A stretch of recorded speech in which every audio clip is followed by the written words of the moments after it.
Professor Whitmore didn't raise his voice. He didn't need to. One glance, one fake smile, one sentence dressed in quiet cruelty. "This area is for advanced research fellows," he told her. The girl was 12, maybe younger, small frame, beat-up backpack, holding a stack of handwritten math notes like her life depended on it. She didn't flinch. "I'm supposed to be here," she said. Whitmore stared for a second, then laughed under his breath. "Let's not waste anyone's time, all right?" He turned his back like the conversation was over, like she didn't exist. What he didn't know, that girl was about to solve what Harvard had given up on. She didn't shout, didn't argue. She just looked at him, and in that look was a promise. "You picked the wrong person. This isn't just about a math problem. It's about class, race, power, and what happens when a system built to keep people out lets in the one girl it can't control. Watch to the end to see how this 12-year-old turned the most elite minds in the world upside down." Comment below. Do you think true genius still gets ignored today? Subscribe for more real power reversal stories like this one. Before we meet her, we hear her world. A kettle whistles softly on the stove. The hum of early morning traffic drifts in through a cracked window. A worn city jacket hangs on a hook by the door. A father's work boots sit by the mat. Somewhere in the background, a slow jazz tune plays from a half-broken speaker. And in the middle of it all, the sound of a pencil moving fast across paper. Talia Rivera is already awake, already working. She sits at the kitchen table, surrounded by spiral notebooks stacked like bricks. One is open in front of her, pages covered in equations that most graduate students would squint at. Her school uniform is neat, but her eyes are tired. She didn't sleep much again. Across the room, her father's voice calls out, groggy but warm. "Talia, you eating or solving the universe again?" She doesn't look up, just replies with a small smile. "Both." She flips a page.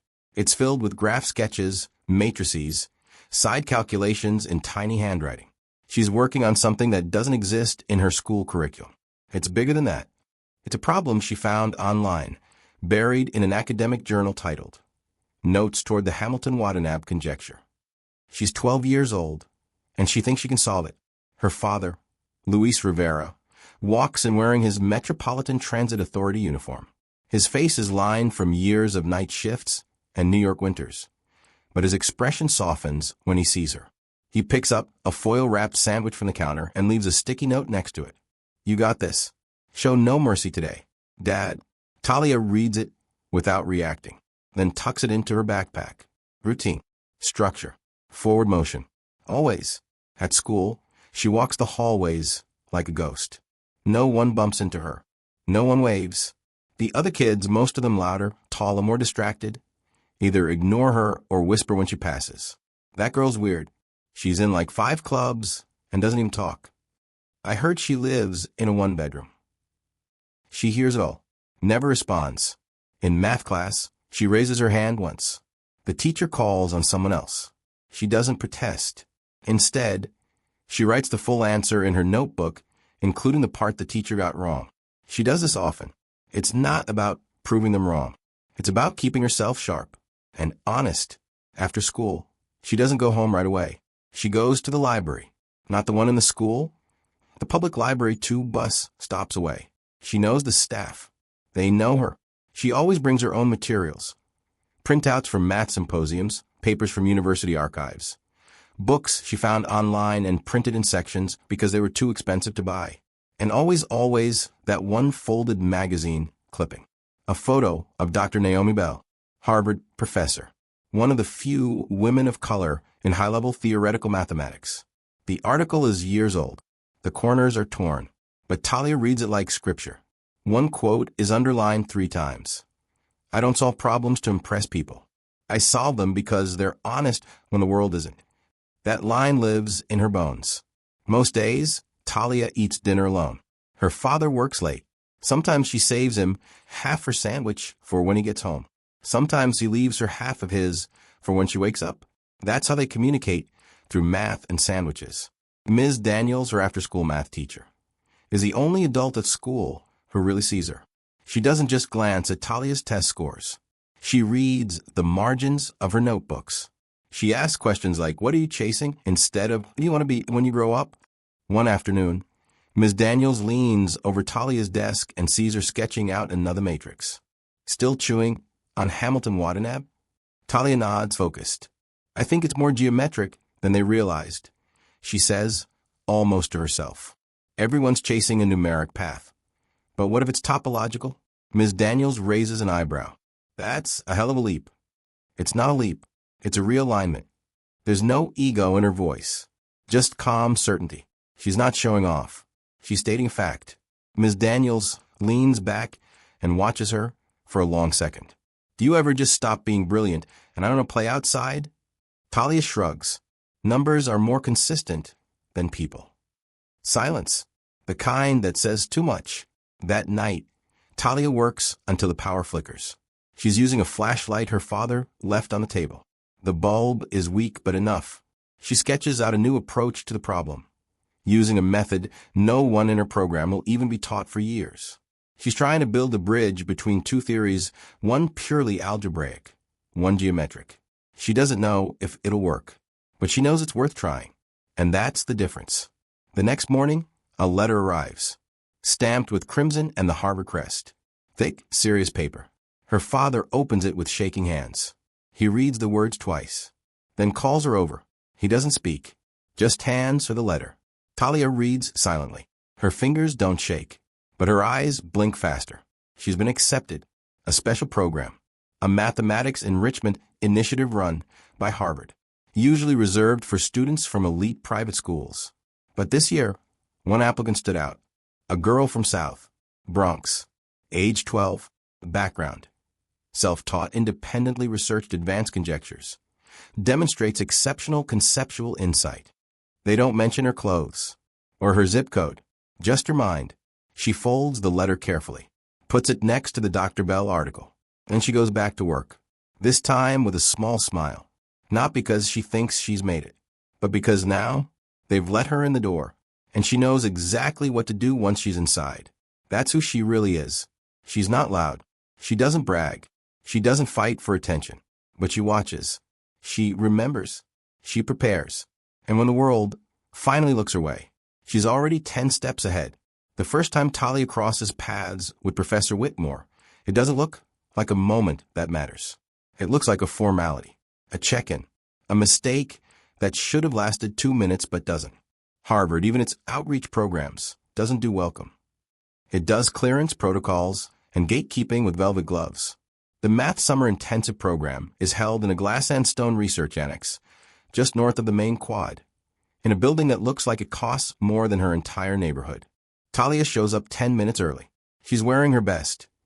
Clean jeans, the only collared shirt she owns, and sneakers she scrubbed with a toothbrush the night before. Her backpack is too big for her frame. Her hair is tied back tight. She looks small, focused, tired, ready. The security desk is quiet. A few undergrads in expensive polos sign in without even being asked. One flashes a fancy ID. Another nods and breezes past. Then comes Talia. The guard looks up, blinks, glances down at the clipboard. Name, Talia Rivera. He scans the list, frowns. You a guest? No, I'm part of the program. He scans again. Still no name. Behind him, a door opens. Heavy footsteps. A tall man in a navy blazer and wire-rimmed glasses walks in holding a tablet. His face is unreadable, but his stride says authority. This is Professor Whitmore. The guard turns to him immediately. Sir, we've got someone here. Says she's in your group. Name's not showing up. Whitmore doesn't even glance at Talia. Probably a parent. Or dropped off the wrong location. Who is it? Talia Rivera.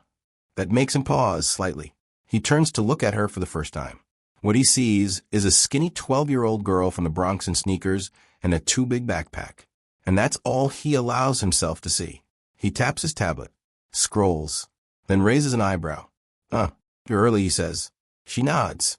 Yes. You didn't need to check in here. Orientation's upstairs. This is a restricted lab wing. I assume you didn't know that. I read the schedule. It said room 214 in the Harding Annex. He pauses again. She's not wrong, but that doesn't matter. He gives a tight smile, the kind adults use when they want to feel in control. Well, now you know. Let's be mindful of where we are, yes. Yes, sir, she says. And that should be the end. But it's not. Because as she turns to go, he adds, almost casually, these halls are full of sensitive research. Some of it took decades to build. We can't have people getting curious. The air shifts. It's not what he says. It's how he says it. Like she's a risk. Like her presence is contamination. Talia stops walking. Turns slowly. Her face is calm. No frown. No anger. Just one question. Are you sure that's the right way to handle this? The sentence lands like glass on tile, quiet, but sharp. It's not a threat. It's not even defiance. It's a warning. A mirror. Whitmore blinks just once, then laughs. A short, dismissive sound. You'll get used to how things work here, he says. Let's just get you to where you belong. That phrase, where you belong, echoes in her chest. She says nothing, just walks. But the damage is done. Whitmore thinks he's re-established order. Talia knows he's made a mistake. He didn't ask what she was working on. He didn't ask why she was early. He didn't notice the red-ringed eyes or the ink-stained fingers or the folded proof draft peeking out of her notebook. He assumed. He profiled. He defaulted. The countdown has begun. Orientation is polite chaos. Students from private academies and international schools chatter loudly in clusters. Their bags are new. Their tablets gleam. Their parents linger by the door until dismissed. Some recognize each other from math Olympiads or summer camps that cost more than Talia's annual rent. She recognizes no one, and no one notices her. The assistant gives a rapid-fire welcome. You're the top 1% of middle school math minds in the country, she says. Let's push beyond what you know. Think bigger. Think proof, not answer. Talia thinks. I've already started. They assign seats. Hers is in the back. Across the room, Whitmore watches. Not closely. She's already been filed away, in his mind young, underprepared, probably admitted through some diversity exception. He doesn't know what she's carrying. He doesn't know that she spent the last 6 months quietly building a new approach to one of the most persistent, unsolved conjectures in combinatorial topology. He doesn't know she's already found holes in 3 published partial proofs from past Harvard researchers and outlined the corrections in her own margin notes. But he will, during the first breakout session. Whitmore gives a problem meant to humble. It's a variation of the 4-color theorem with modified conditions, designed to trip up even advanced students. They work in pairs. Talia is paired with a boy named Carson. His dad is a hedge fund executive. He says so within the first 2 minutes. He doesn't ask Talia anything. 5 minutes in, he starts trying to dominate the whiteboard. This is basically a graph traversal problem. We can brute force it. Talia doesn't answer. She takes her own marker and starts sketching a counterexample. What are you doing? Carson asks. Disproving your approach. He scoffs. No offense, but you're 12. She hands him the finished counterexample. It's airtight. He stares, blinks, then slowly erases the board. Talia doesn't smile, doesn't gloat. She just begins outlining the actual path forward. From across the room, Whitmore watches, his expression unreadable. Later that day, he stops her in the hallway again. I heard you made quite the impression, he says. Talia tilts her head. I didn't do anything loud. No, you didn't, he replies. That's interesting. She looks up at him.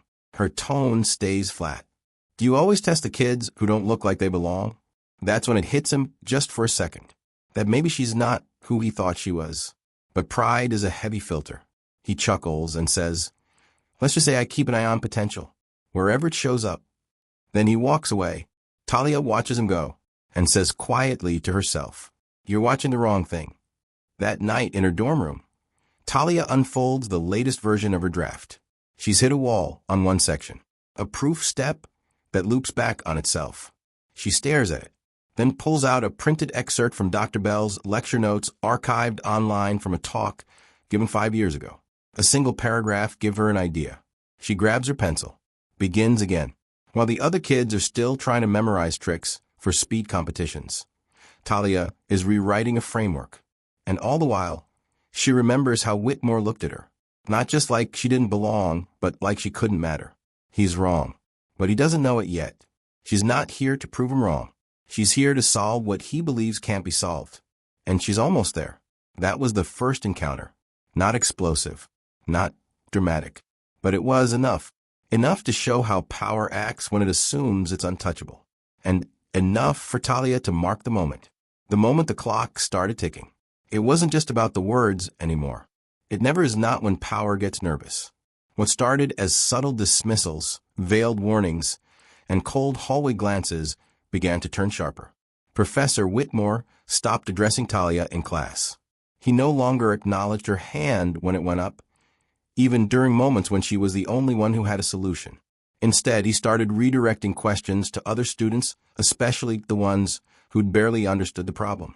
He'd praise their partial answers, even when they were off, as long as they sounded confident. Talia noticed, but she didn't protest. She let her work speak, quietly, relentlessly. In her dorm, she was close to something, a new method of converting a class of topological configurations into algebraic structures that simplified a huge portion of the Hamilton-Watanabe framework. The breakthrough was subtle, but elegant. It shaved entire steps off what was thought necessary. She kept refining it, and she knew she was close. Too close. Because it was the next day that things shifted hard. It started in a session on abstract graph theory. Whitmore handed out a group assignment. Nothing unusual at first. Then he called on her publicly. "Ms. Rivera," he said, eyes flicking over her name tag like he was tasting something sour. "Why don't you work with Nathan, Grace, and Emily?" It sounded benign, even friendly, but it wasn't. Talia already knew what was coming. Those three were inseparable legacy students from the most elite prep academies in the state. She'd overheard them whispering about her more than once, calling her Harlem genius, math charity case, little prodigy from the hood. She joined the group anyway, sat down, took out her notes. Nathan looked up, then leaned back in his chair. "You sure you're in the right room?" he said, half laughing. Grace smirked. "This is the advanced section." Emily added, "You're like what?" 10. Talia didn't respond. She opened her notebook and began writing. Grace leaned forward, tapping her finger on Talia's page. "You don't need to write that. We've already got a method." Talia calmly replied, "Your method doesn't converge." Nathan scoffed. "Jesus, okay. Just let her do her thing. She'll be quiet in a minute." And then came the moment. Grace reached over and grabbed Talia's notes, the actual proof draft she'd been refining for weeks, and ripped the top page in half. "It's not even part of the assignment," she said. Talia froze, not because of the page, but because of what it meant. That was her original sketch, the first one that had worked. Gone. She looked up. For a moment, no one breathed. Nathan laughed nervously. Emily muttered something like, "It was just paper." Talia didn't move. Then Whitmore's voice cut across the room. "Is there a problem here?" Everyone looked his way. Nathan piped up. She was getting aggressive about her own stuff. "We tried to focus on the assignment." Whitmore looked directly at Talia. She stared back, silent. He didn't ask for her side. He didn't ask anything. He simply said, "Talia, perhaps you should step out. Take a breather." And she knew. It wasn't about the notes. It wasn't even about her anymore. It was about protecting the space, the image, the comfort of kids who'd never had to explain themselves before. She stood up, packed her bag, and as she passed Whitmore, she stopped. Just long enough to say, clearly but quietly, "You just made it official." He didn't respond, but something in his face shifted. He'd underestimated her before. Now, he'd antagonized her. And that line, the one you don't cross unless you're ready for what follows, he'd just stomped on it. Outside the annex, Talia walked in circles. It wasn't anger. Not exactly. It was cold clarity. She called her father, just to ground herself. He answered on the first ring. "You okay?" he asked. There was a pause. Then she said, "They tore my work." He was silent for a second. "You still got it in your head?" "All of it." "Then you're still ahead." "Yeah." A longer pause. Then, "You need me to come up there?" Talia smiled. The first real smile of the day. "No, not yet." She sat down on a bench, pulled out a fresh notebook, and began again. That night she didn't sleep. She redrew everything from memory. Not just a lost page, the entire structure, cleaner, tighter. She added new steps. cross-referenced 3 different theorems. It was better than before. She didn't bother going to class the next day. Instead, she walked into the secondary lab building and requested access to the student server. The tech aide looked at her, confused. "You're not undergrad." "I was assigned research access." "Check under external candidate Rivera T." He did. And there it was. She was in. She spent 3 hours downloading datasets, accessing archived white papers, pulling prior internal math T models. She printed exactly what she needed and left nothing on the printer tray. By the time Whitmore noticed her absence, she'd already run simulations in the student lab. She didn't care about their group problems anymore. She was building something else, something permanent. 2 days later, she returned to class. Calm, precise, ready. She handed Whitmore a sealed folder, said nothing. Inside were 15 pages, proof steps, structural logic trees, corollary expansions, a hypothesis extension with citations from 3 Harvard math faculty members, including one Dr. Naomi Bell. At the bottom of the last page, a signature, not typed, handwritten. Talia Rivera, age 12, independent submission, to be judged on merit. Whitmore didn't look at it immediately, but he would, because later that day, he got an email from Dr. Bell herself. The subject line, "I'd like to meet your student, the one who just rewrote the problem we abandoned last decade." That was the day the narrative shifted. Not for the world, not yet, but for him, because now she wasn't just a smart kid. She was a threat to the order, to the unspoken understanding that genius comes with polish, with prep school, with pedigree. Talia had none of those things. All she had was proof, and he'd forced her to show it. That was the line. It wasn't the stolen credit. It wasn't the microaggressions. It was the moment they destroyed part of her and expected her to take it. But instead of breaking, she rebuilt better. And that's the moment everything began to crack. There's a kind of silence that only happens in institutions like Harvard. Not the kind born of peace, but of containment. Rooms full of people who are used to being the smartest in the room, trained to hear everything, but listen to nothing they don't already believe. That was the silence Talia Rivera walked into when she stepped back into Professor Whitmore's afternoon seminar 2 days after submitting her independent paper. The seats were full. The energy was smug, casual, confident. The whiteboard still had fragments of yesterday's group project, a probability network problem with some unnecessarily flashy notation. Students clustered by laptop brands and wristwatch tiers. Talia entered alone, carrying nothing but her notebook. She took her seat in the back. Whitmore hadn't acknowledged her yet. Not yesterday. Not this morning. No mention of the paper. No email.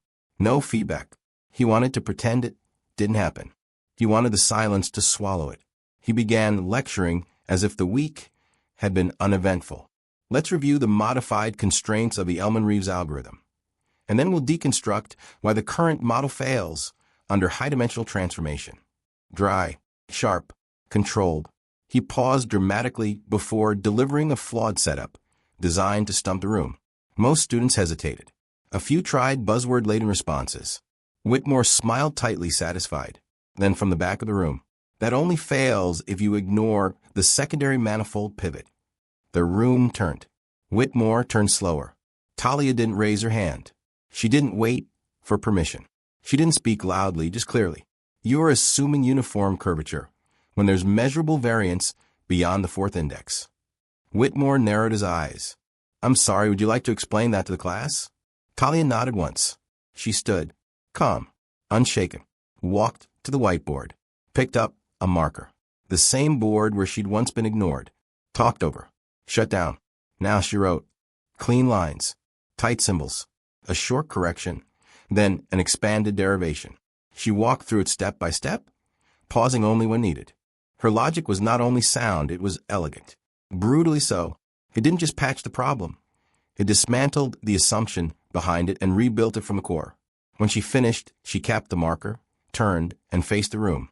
Silence again, but it was a different silence now. No longer detached. Now it listened. Then Whitmore broke it. "I see you've been studying independently." Talia nodded. "I've been working on extensions since the first week."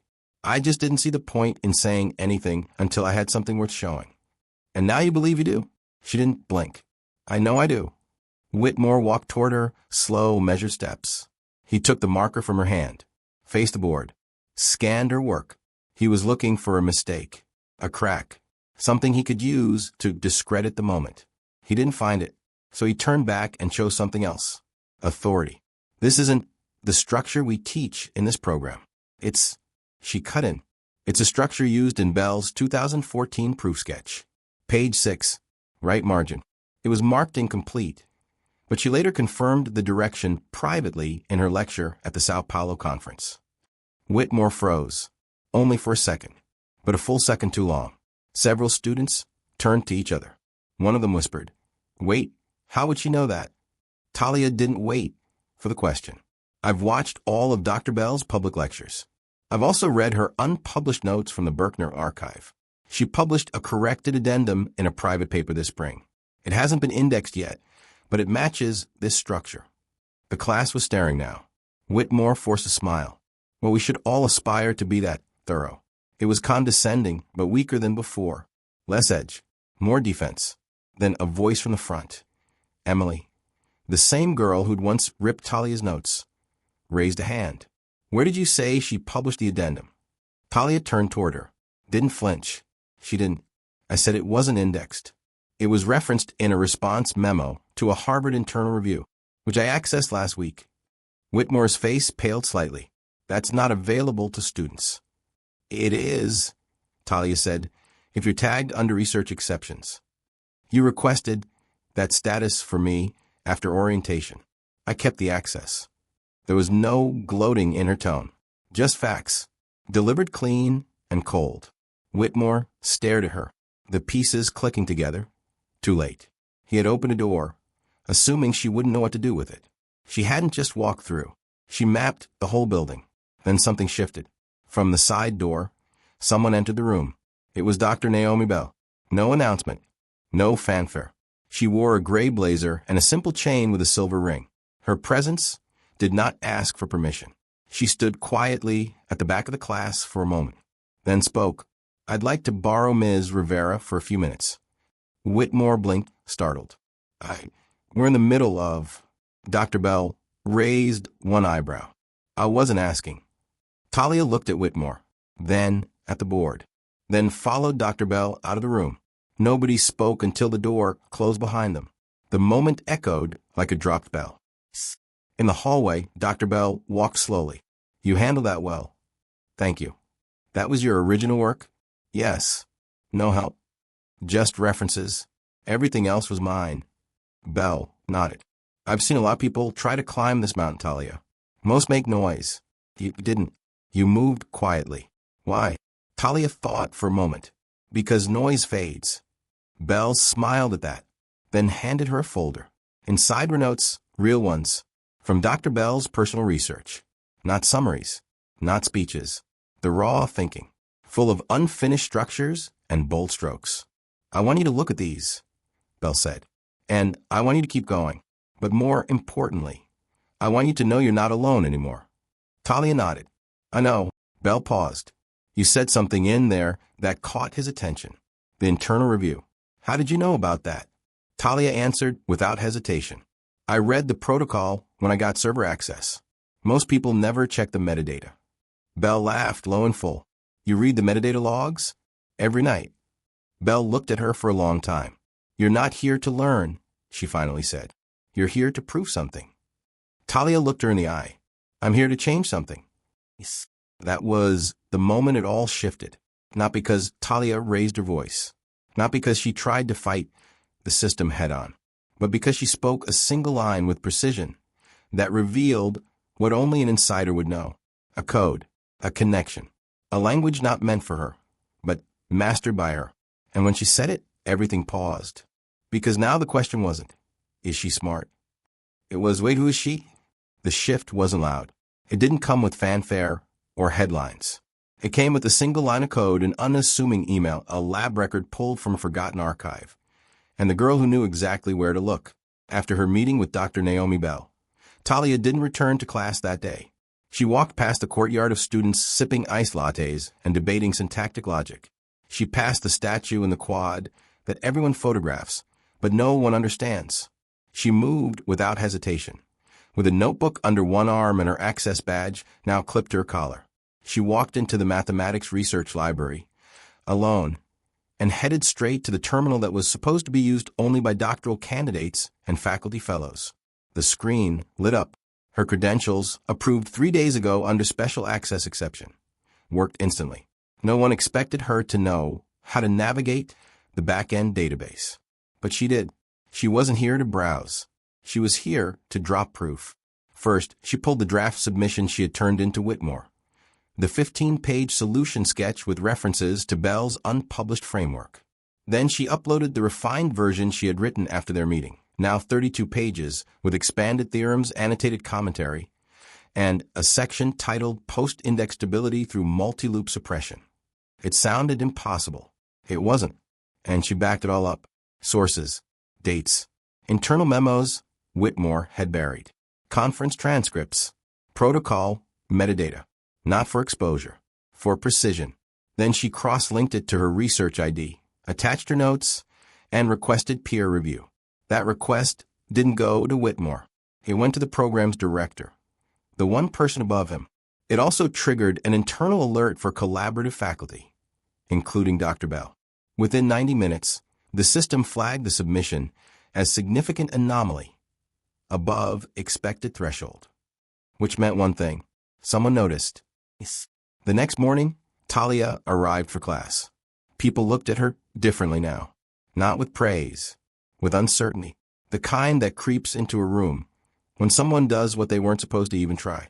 Nathan didn't meet her eyes. Emily had gone silent. Whitmore entered late. His usual confidence had tightened. Polished, rehearsed, the kind of calm that feels like it's holding back something sharp. He didn't speak to her directly. He just began. But halfway through his lecture, his tablet buzzed. Once, twice.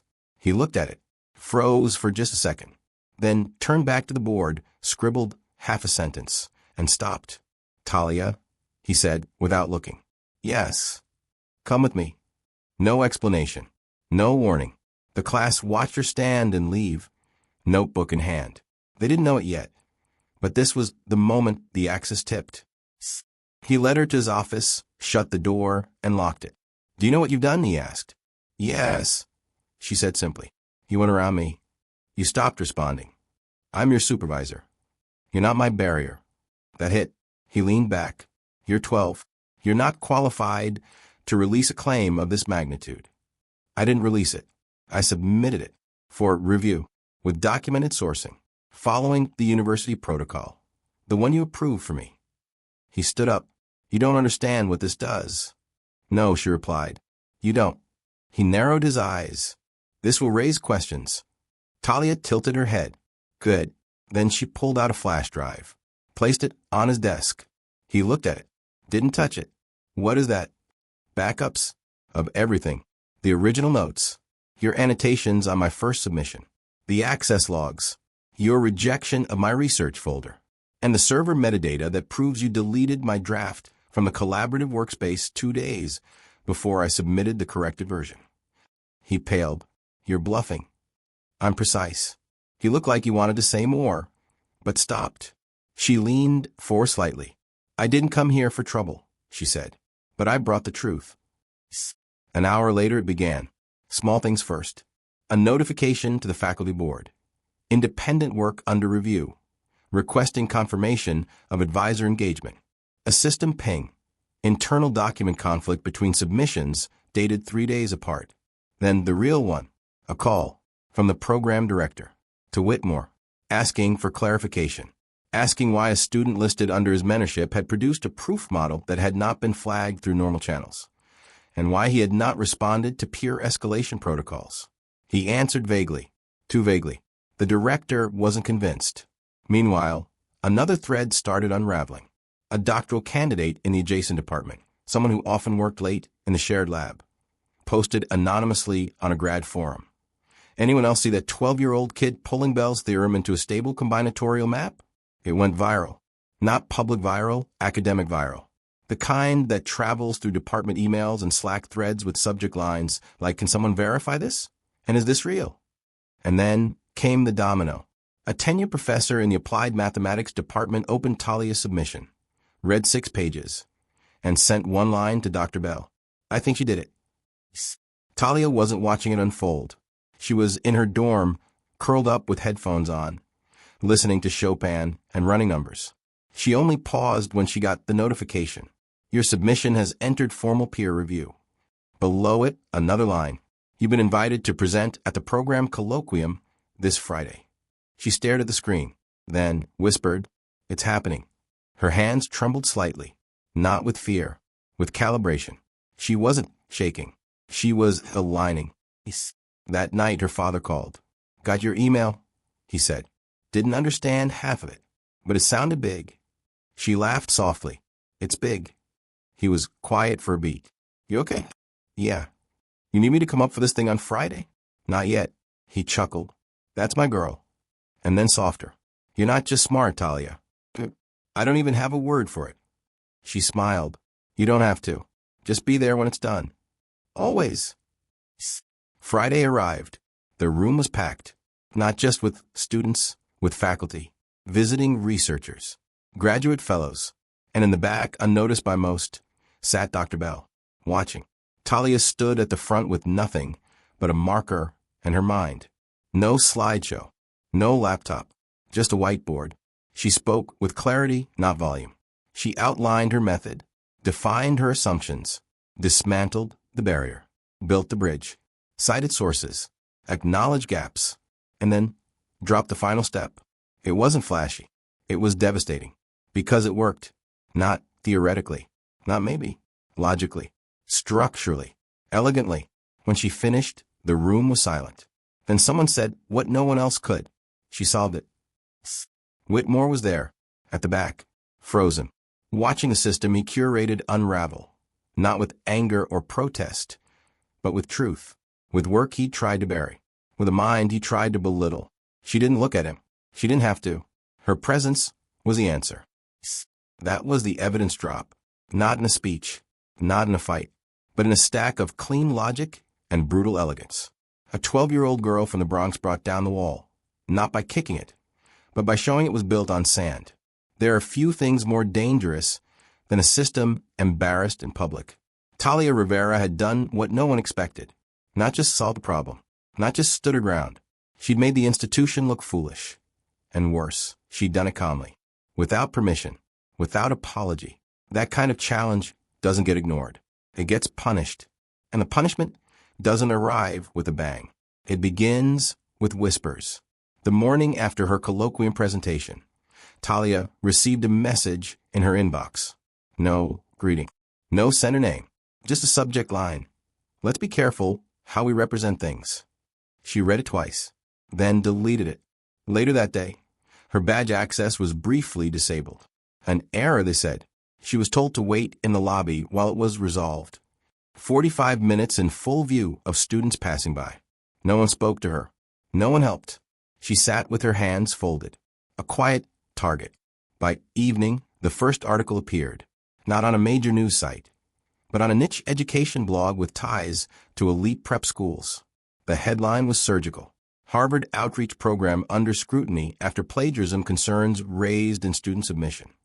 The article didn't mention her by name, but the description was unmistakable. A young student in the summer math intensive program recently made headlines with a controversial proof that some say borrows heavily from unpublished university work. No citation, no evidence, just enough detail to plant the seed. Talia stared at the screen. She clicked through to the comments. They were already swarming. Another affirmative action case gone wrong. She probably copied someone's notes. 12-year-old genius? Yeah, right. She didn't respond. She never did. But that night she didn't sleep. For the first time, the silence around her felt loud. The next day, Whitmore acted like nothing had happened. He delivered his lecture as usual, paused dramatically, called on students with feigned charm. When he looked at Talia, his smile was sharp and empty. "Ms. Rivera, anything to add?" She shook her head. "Nothing today," she said. The message was clear. "I'm still here. But Whitmore had only just begun. By midweek, the Internal Review Board contacted her.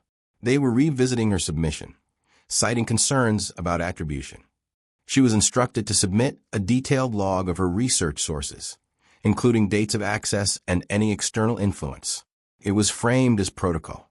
But protocol didn't usually come with 5-page questionnaires and language like intent to mislead.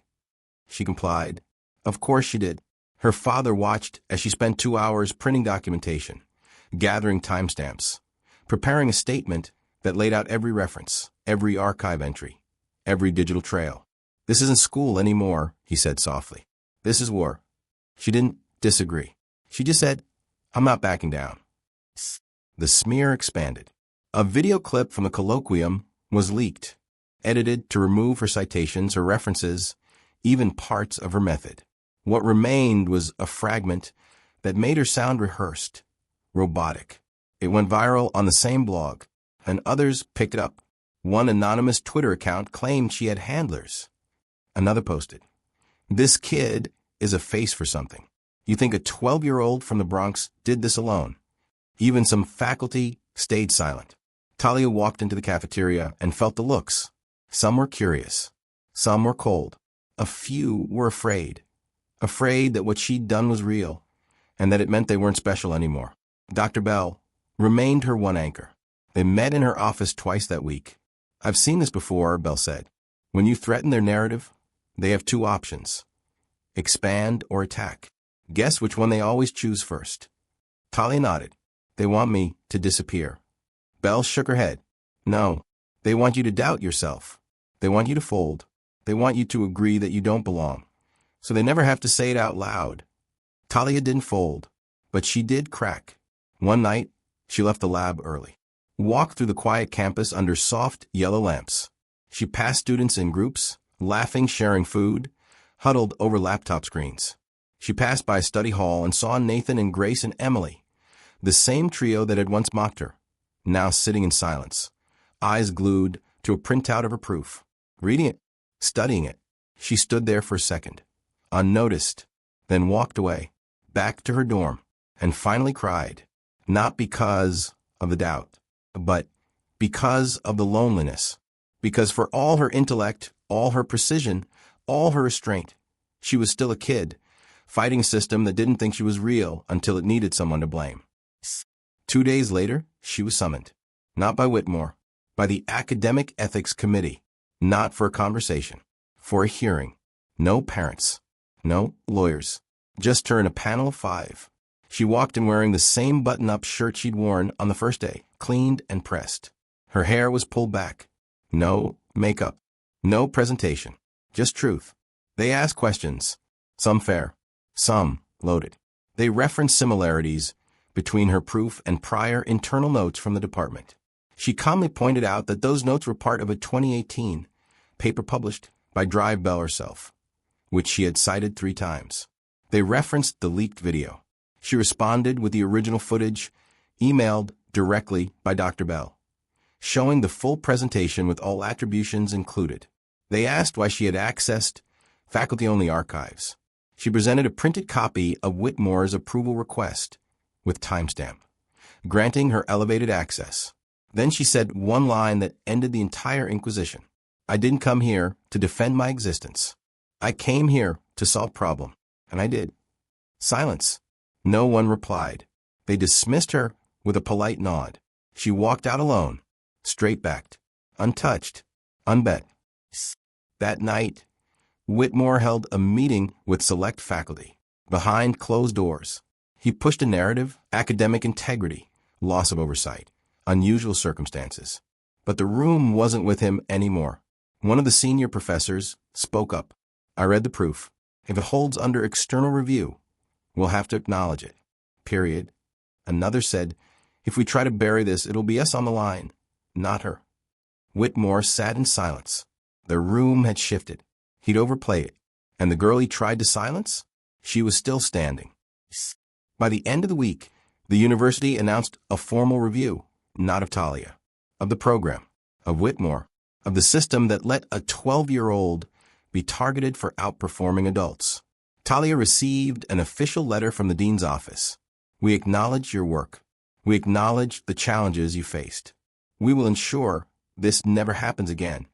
It was carefully worded, not an apology, but close. She read it once, then folded it and put it away. She didn't need their approval. She never did, but they had shown their hand. And she was just getting started. That was how they struck back, with lies, with shadows, with shame disguised as policy. But Talia didn't fight them on their terms. She didn't scream. She didn't beg. She held up the truth and let it do what truth does best. Hold. It didn't break all at once. It never does. Systems like these don't explode. They leak. They fracture. They rock quietly from the inside out until something small, something seemingly irrelevant, pries the whole structure open. That something arrived on a Tuesday. A video, just 83 seconds long, posted by a kid named Rafi, an intern working part-time in the university's AV department. He wasn't part of the math program. He wasn't even a student at Harvard. He was just a high school senior from Roxbury who cleaned equipment and ran the camera during academic presentations. He had filmed Talia's original colloquium talk, not the edited version, the real one. And when the rumors started swirling about plagiarism, about impropriety, he checked the public archives. The video wasn't there, so he checked the raw backups. And he found it. The full talk, her citations, her references, her acknowledgments, every line that had been sliced out of the version making the rounds on social media. He didn't send it to the administration. He posted it. No caption, no commentary, just the title. Let her work speak. It didn't go viral immediately, but it found the right eyes. Within hours, grad students were sharing it. Then faculty. Then the comment section turned. This is the girl they tried to silence? She did everything by the book. Why did they lie? Questions started spreading faster than damage control could. The video was reposted on Harvard's internal student network. Then it leaked into academic Slack channels. Someone created a dedicated thread, unedited. Rivera-proof presentation full. By that afternoon, it had over 100,000 views, and the narrative cracked wide open. At first, Whitmore tried to control the leak. He called an emergency faculty meeting, insisted the video was taken out of context, claimed that posting internal footage violated protocol. But it was too late. A PhD student in the audience stood up mid-meeting and said, the only thing violated here was the truth. Then another, and another. Even professors who had previously stayed quiet began to speak. One forwarded an email chain from weeks ago, showing that Talia's access had been flagged not for breach, but for being unexpectedly active. Another leaked a memo from the Office of Academic Integrity confirming that her documentation was flawless and fully traceable. And then the real break came from the janitor. His name was Mr. Jenkins. He'd worked in the Harding Annex for over 20 years. No one ever asked him about the students. No one ever asked him about the programs. But that week, a young assistant professor named Margot, who had mentored students in previous summers, sat with him on a bench and asked, did you ever talk to the Rivera girl? He smiled. Every morning. Quiet one. But she always said thank you. Did you ever see anything strange happen? He paused, then told her about the day her badge was disabled, how he saw her sitting in the lobby with her backpack on her knees, head down, eyes steady, how 3 professors walked by and ignored her, how one of them, Whitmore, glanced at her, then said nothing. She didn't look upset, Jenkins said. She looked like someone taking notes. Margot typed every word, and then published it anonymously on an internal blog used by faculty across the Ivy League. She remembered everything. The post exploded, because it wasn't just about the incident anymore. It was about the pattern, the silence, the complicity. Dr. Bell, until this point, had kept her commentary private, but after the video surfaced, she issued a statement. Talia Rivera's work is her own. Her process, her discipline, and her outcomes meet, and in many cases exceed, the standards of any graduate-level researcher. Attempts to discredit her reveal far more about those threatened by her presence than about her integrity. Let her work be seen. Let it be studied. Let it be respected. The statement was shared by the university's diversity office, then the dean, then the national press. By the end of the week, the dominoes began to fall. The university initiated a formal audit of the summer program. All correspondence was reviewed, server logs, access history, submission timestamps. The deleted files were recovered. They showed exactly what Talia had claimed. She had submitted her draft, then watched it vanish. A backup copy, saved in her personal drive, matched exactly. Whitmore's internal emails revealed more. Forwarded complaints with subject lines like she's out of her depth. We need to set boundaries. This is becoming disruptive. None of them mentioned her work, just her presence, just her name, just her. The news reached outside Harvard. Scientific American published a feature titled, "The Girl Who Solved What Others Dismissed." The New York Times ran a Sunday column. She knew. They knew. Only one of them had the proof. Social media rallied, but not in outrage alone, in clarity. Clips of her presentation were shared with hashtag #LetHerBeHeard. Math forums translated her work into digestible formats. A group of undergrads launched an independent site, RiveraProof.org, showcasing her process, her citations, and a growing list of academics who had verified her findings. Even critics took knowledge it. She didn't win a popularity contest. She outworked a system designed to ignore her and left no room for denial. Whitmore was called into the dean's office the following Monday. He didn't teach again that semester. A week later, he submitted a formal resignation. It wasn't framed as punishment, but everyone understood. His name was removed from the program's official materials. He didn't comment publicly. He didn't have to. The silence spoke louder now. And Talia? She stayed out of the spotlight. No interviews. No pressed her. She returned to her dorm, back to her pencil, her notebooks, her method. When asked if she wanted to speak at the university's closing symposium, she declined. She didn't need the last word. She already had it. In numbers, in lines, in truth. That was the unraveling. Not because of outrage, not because of protest. Because a 12-year-old girl did the one thing the system wasn't prepared for. She documented everything. And in the end, when the lies collapsed, it wasn't her voice that exposed them. It was the record. Unedited, unapologetic, undeniable. It started with a press release. Short, dry, institutional. The university has concluded its internal review of the summer mathematics intensive and the conduct of affiliated faculty. We acknowledge failures in oversight, process integrity, and communication. Steps are being taken to prevent future occurrences. It didn't name names. It didn't need to. The damage was already done. But what made this collapse different wasn't just that a man lost his position, or that protocols were rewritten. It was that the thing that felt wasn't a person. It was a belief in the old order, that prestige equals protection, that silence equals control, that talent can be shaped to fit comfortable expectations. Talia Rivera broke that. Not loudly, not violently, but cleanly, with logic sharper than any scalpel. Inside the university, things shifted fast. The dean's office created a new department, Equitable Pathways in Research and Talent, an initiative tasked with identifying and supporting gifted students from underserved communities with actual budget, staff, and long-term programming. It wasn't just PR. It was structural. For the first time, they began tracking faculty-student interactions for patterns of bias. They revised their mentorship selection process. They added an anonymous appeal channel for overlooked submissions, and they called it the Rivera model. They didn't ask Talia's permission to name it that. She didn't object. She just asked one thing. Don't turn me into a poster. Turn me into policy. In the academic press, fallout spread like aftershocks. Journals that had once ignored early submissions from non-traditional applicants began re-evaluating their filters. Editors spoke up. One wrote in a letter to colleagues, "We are not the gatekeepers of brilliance. We are supposed to be its stewards." Another confessed, "I read Rivera's draft 6 months ago and dismissed it without finishing the second page. I've since reread it 4 times. I was wrong. The math world isn't known for public reckoning. But this time it didn't have a choice. Because the proof held.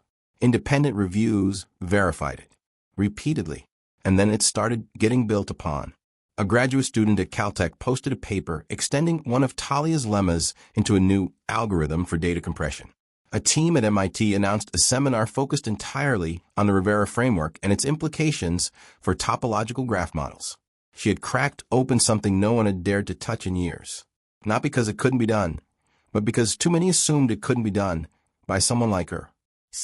Beyond academia, the story spread further.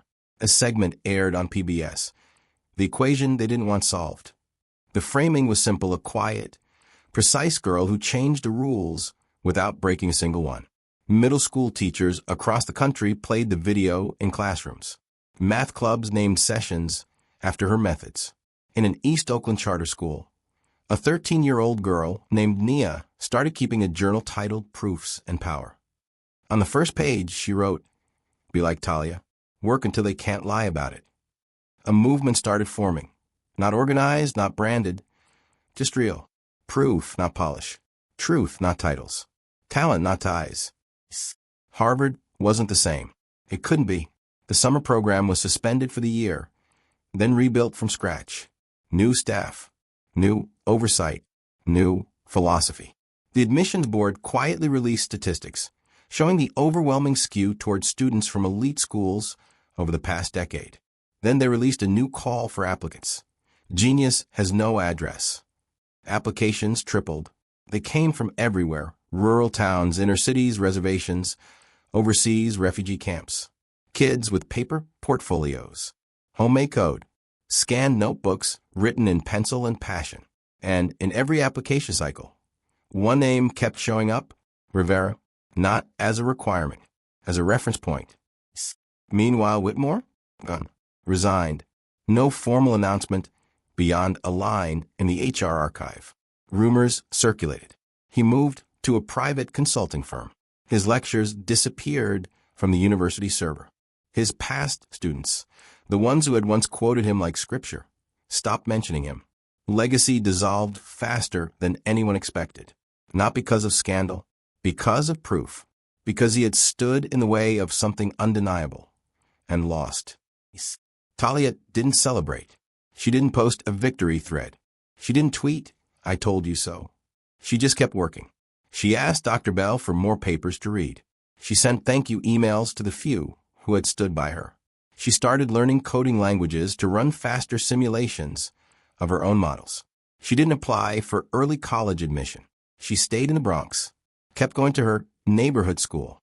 She told a reporter, "I'll leave when I'm ready. I'm not in a rush to belong to a place that tried so hard to erase me."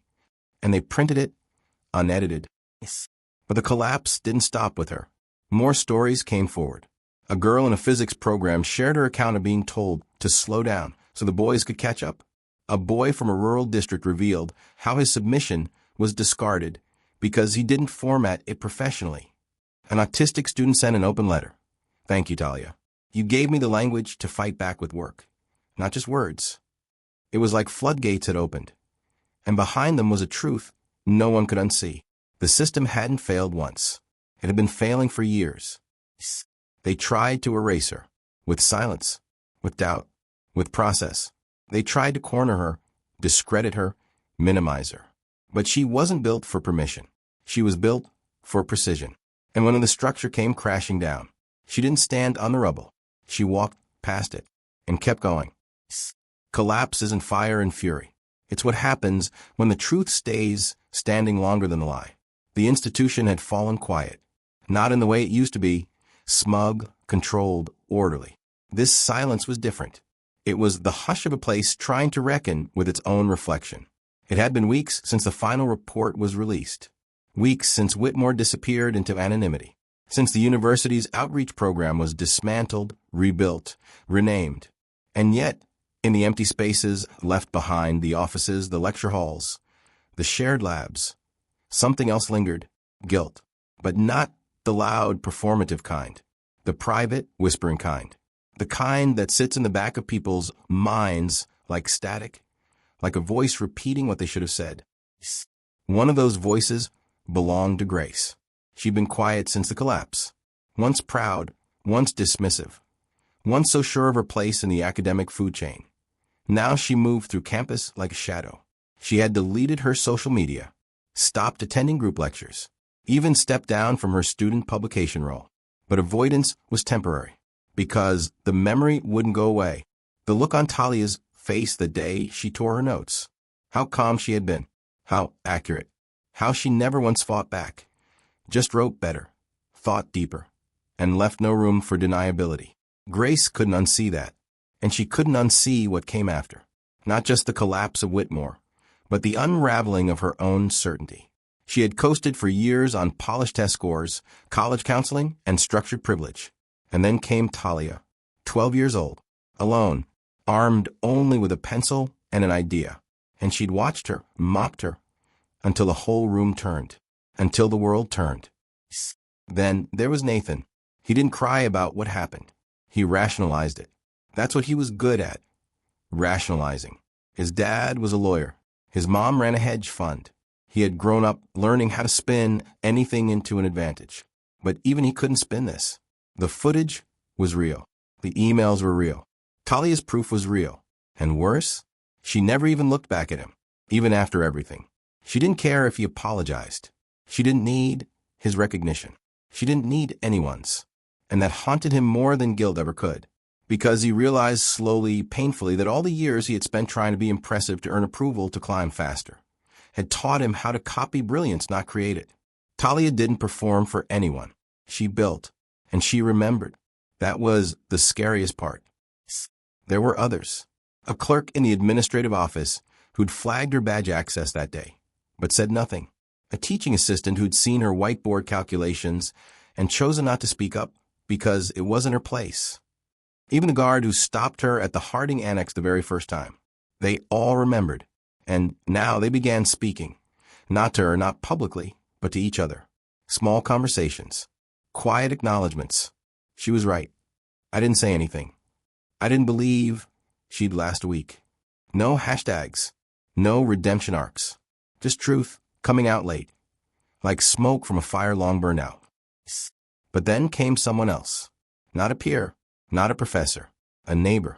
His name was Mr. Flanagan, retired mechanic, lived across the hall from Talia and her father in the South Bronx. All those years, he'd seen them come and go. Luis Rivera, always tired, always kind. Talia, always quiet, always carrying books too big for her backpack.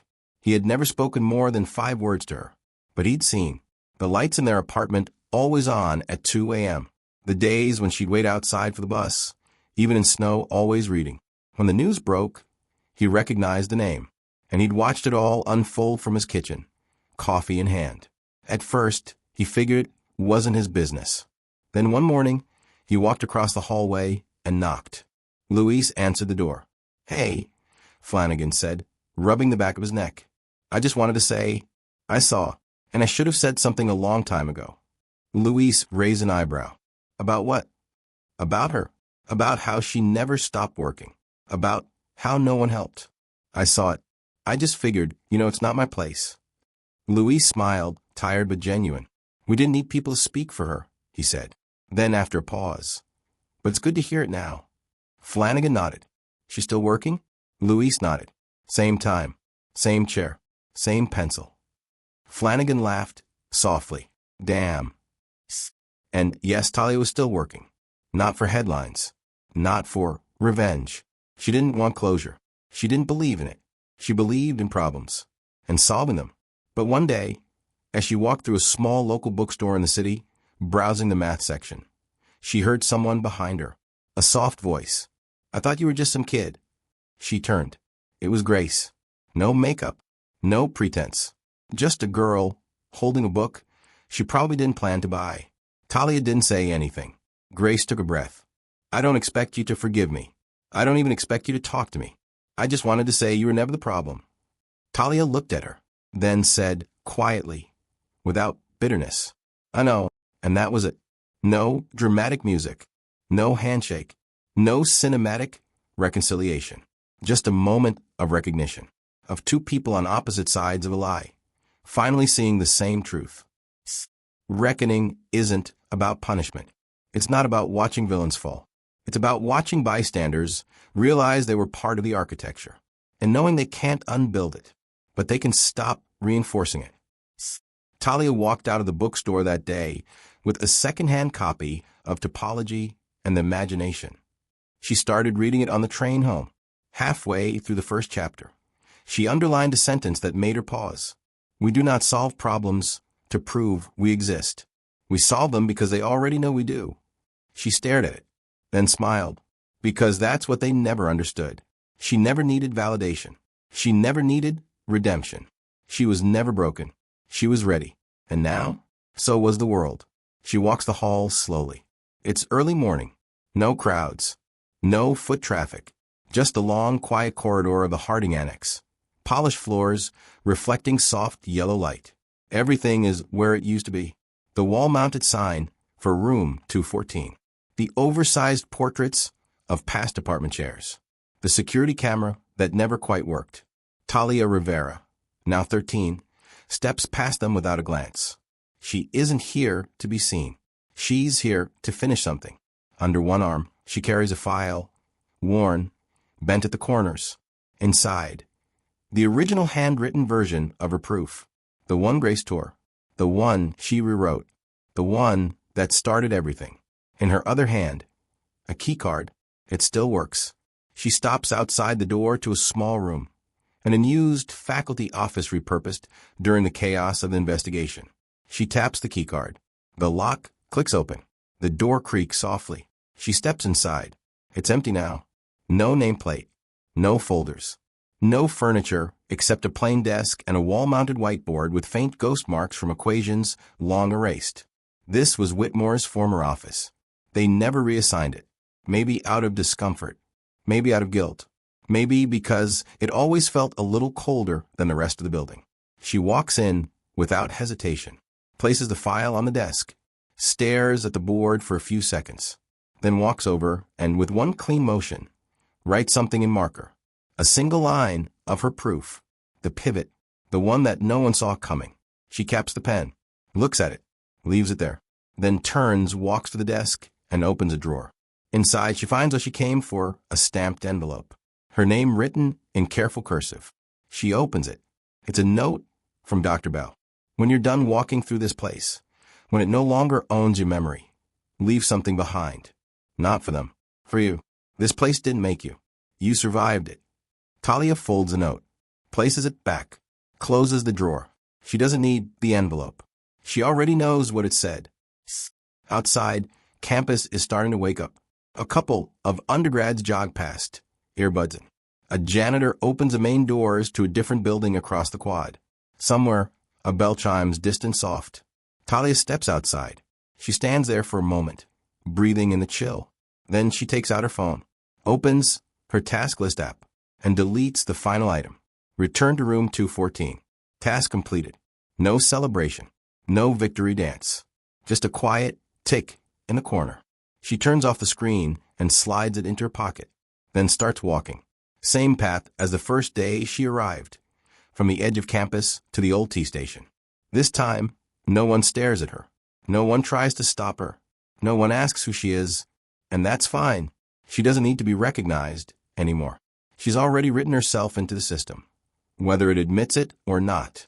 Her math is still there.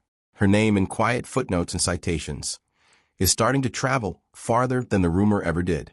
She walks past the stone wall that once felt like a fortress, past the marble statue of a man who'd never let someone like her into his university, past the doors where she once waited for her badge to reactivate while students walked by pretending not to see her. She doesn't look back, because the story was never about getting in. It was about what she built after she did. In the subway, she sits on the same bench she always did. Same spot, same direction. Next to her, a man in a delivery uniform checks his phone. Across from her, a woman is feeding a toddler crackers from a Ziploc bag. Nobody knows who she is. Nobody points. Nobody whispers. Perfect. She pulls out a new notebook, a clean one, opens to the first page. The title, Structures Without Custodians. She begins sketching an idea. Not a proof this time. A model. a system for student-led research pipelines that don't rely on elite gatekeepers, a proposal for decentralized mentorship, open-source archives, remote peer review boards, submission blind to age or background. It's rough, raw, but it's how she works. Start small, build well, let truth carry it. Somewhere on the other side of the country, a professor in Arizona receives a digital copy of her extended paper. He reads the first 3 pages, then sends it to a colleague. Within hours, it's circulating in a new thread titled, Rivera Expansion. What happens when you stop teaching for status? Someone adds a comment. I can't believe she's still in middle school. Someone else replies, I can. A week later, she gets a message. It's from a boy in Nairobi. He's 16. Says he found her proof online. Says it made him want to try again. After a teacher told him his ideas weren't mature enough. Talia replies, if it makes sense to you, it's valid. You don't need permission. Just keep the receipts. He responds with a smile emoji. Later that month, Talia visits a local elementary school where her former teacher, Ms. Daniels, now runs a weekend math circle. They sit on the floor with third graders, playing a numbers game made from colored cards and logic puzzles. One girl asks, are you famous? Talia smiles. Not really. Another boy asks, are you smart? She thinks about it, then says, I'm not the smartest. I just didn't stop. That's the end, not of her journey, of this chapter, the one that began in silence and suspicion, that passed through humiliation, doubt, and isolation, that hit resistance and tried to flatten her into a footnote, but failed because some stories don't need to shout. Some stories don't need revenge. They just need to last. And she will, because while they tried to erase her, what she built didn't need their permission to last. It only needed to work. And it did. They tried to erase me, but what I built didn't ask for permission to exist.